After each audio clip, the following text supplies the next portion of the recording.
From weight sensors in the Oval Office to their methods of tracing angry letter origins, today we look at what the Secret Service doesn't want you to know.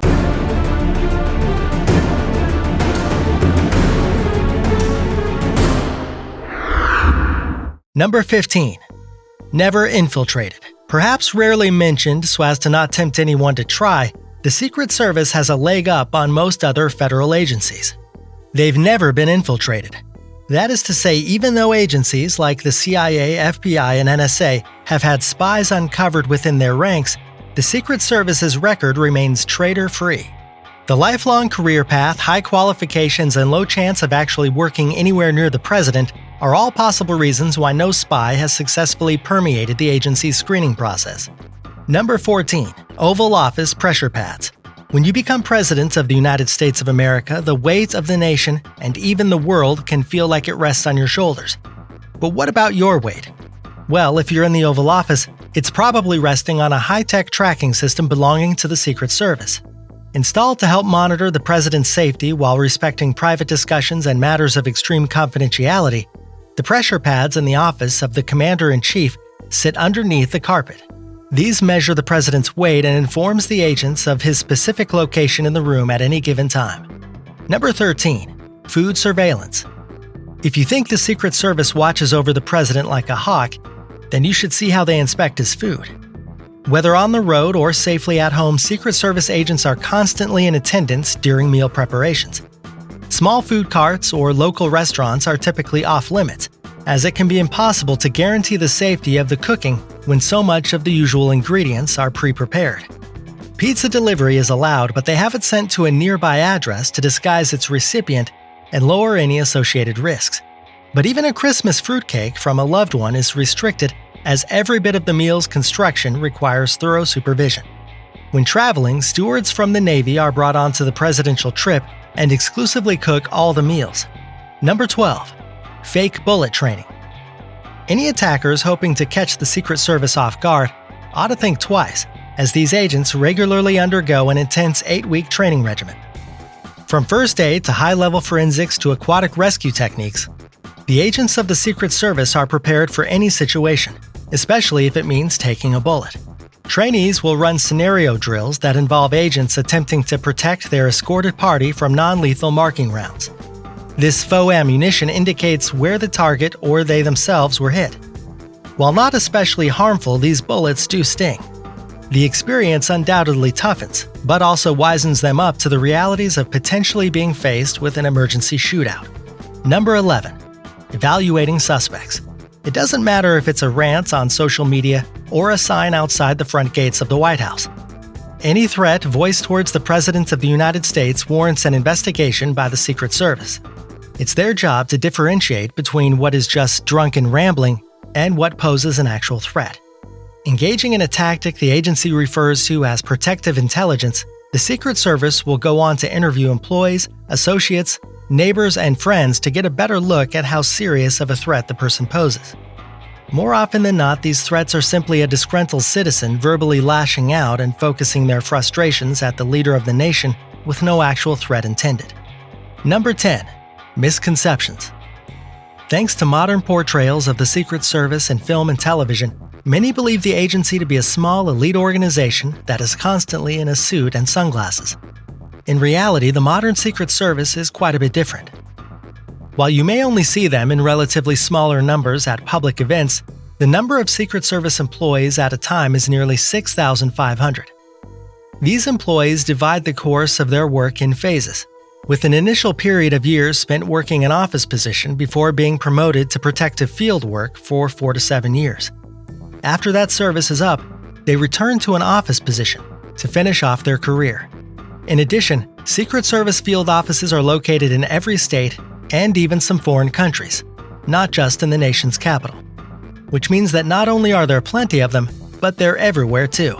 And to make matters even more confusing, they don't even need to wear the uniform that Hollywood's convincing us belongs. Though still wearing suits at times, they will often dress to match the occasion, rather than stick out from the crowd. This can mean anything from a golfing outfit to jeans and a t-shirt. On top of that, they don't even wear sunglasses, not usually anyway. The shades have the potential of impeding their sight, and thus their response time during an emergency. So wearing them would only be helpful in particular situations with distractingly bright light. Number 9. Bags of presidential blood. While the Secret Service has thousands of agents, the select few chosen to protect the first family are known as the Presidential Protection Division, or the PPD. These members are responsible for a lot of specialized tasks, but possibly the strangest includes the ability to perform an emergency blood transfusion. To prepare for this, PPD agents traveling with the president will always have spare bags of the president's blood on hand.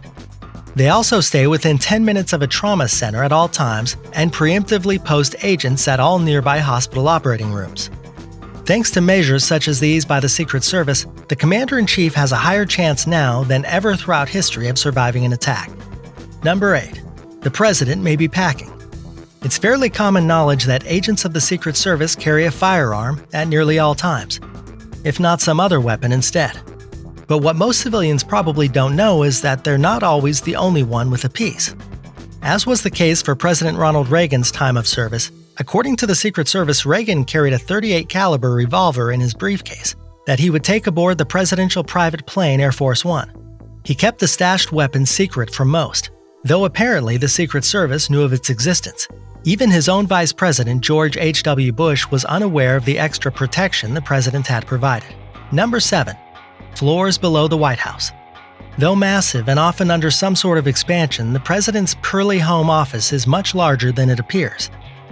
Always shown in photographs with a focus on the central building, the White House is more than its main structure, as the complex now extends to large wings on the west and east sides of the building.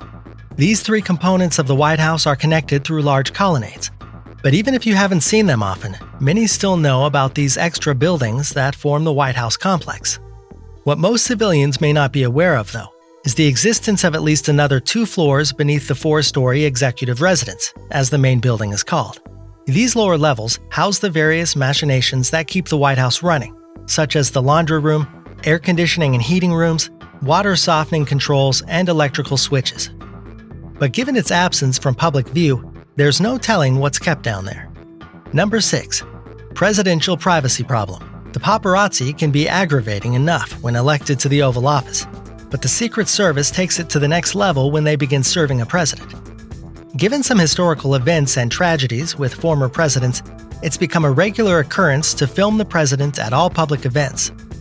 This footage can lead to the immediate apprehension of any transgressors that threaten the president's safety, thanks to immediate analysis by the agents. And if constantly being on camera is invasive of one's privacy, the steps the Secret Service takes regarding the restroom might as well shove the head of state's right to solitude down the toilet. And it doesn't stop there. The Secret Service sticks with the president, whether he's going to the doctor's office or a nearby club. Agents are always within arm's reach. Number 5. Ink tracking. A classic tactic of voicing displeasure toward a business. Every year, millions of Americans write, though mostly digital now, an angry letter of complaint. In the case of celebrities and politicians, though, sometimes the classic method of sending a physical letter will better accomplish your intended goal. But if your target audience includes the President of the United States, you may want to rethink that plan, especially if you have something nasty to say. One of the many tools in the agency's arsenal, the Secret Service has a working relationship with ink manufacturers around the world. With their assistance and a large database of specialized indicators found in these various inks, agents are able to not only determine the ink brand from a note, but the location it's sold in as well. Meaning if they have a letter from you, you don't even need to include a return address. They'll figure it out. Number 4. Mount Weather. Hidden away from the White House, a large sanctuary remains closed to the public known as Mount Weather. Initially developed as a presidential safe house, it has since become the hiding place for a member of the president's cabinet during the State of the Union address. Upon its discovery by the public, it was deemed compromised and removed from its role. However, after dreadful events in the early 21st century, the base was rebuilt in secret to serve as a shelter for the rest of the government during an attack. Top members of the White House staff even get directions to Mount Weather printed on the back of their IDs as an added safety precaution. Number 3. Assisted in affairs. We're sure it's not the proudest moment for members of the agency, but one of the strangest duties the Secret Service has fulfilled over the years is sneaking women in and out of the White House. Over the last 4 decades, and perhaps prior to that, there have been a number of presidents that have had the agency help their mistresses either gain entrance into the house or make a swift exit should the First Lady arrive at an unscheduled time. Many of the affairs over the course of history have taken extremely long to leak into the public mainstream, mostly because the Secret Service is just so good at their job. Number 2. Renovations. Have you ever heard of a room in the White House being renovated? It's actually quite common, with nearly every president renovating a room during their term in office. Unfortunately, for passionate homeowners looking for some presidential advice on the subject, the reason behind these renovations isn't because of a chance string of home decorators taking office. These renovations serve as a cover for the Secret Service, acting as a code word and distraction for any private investigations that need to be made inside the White House. They even use that excuse for the First Family, temporarily getting them out of the White House at no mention of the investigation, as much of the job of the Secret Service is to refrain from causing any alarm or panic. Number 1. No sworn life oath. Contrary to popular belief, agents of the Secret Service don't actually swear an oath to lay down their lives on behalf of the Presidents of the United States.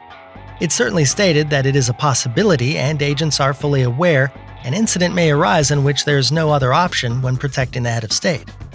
But focuses from the agency remain at all times on preventive measures rather than self-sacrifice.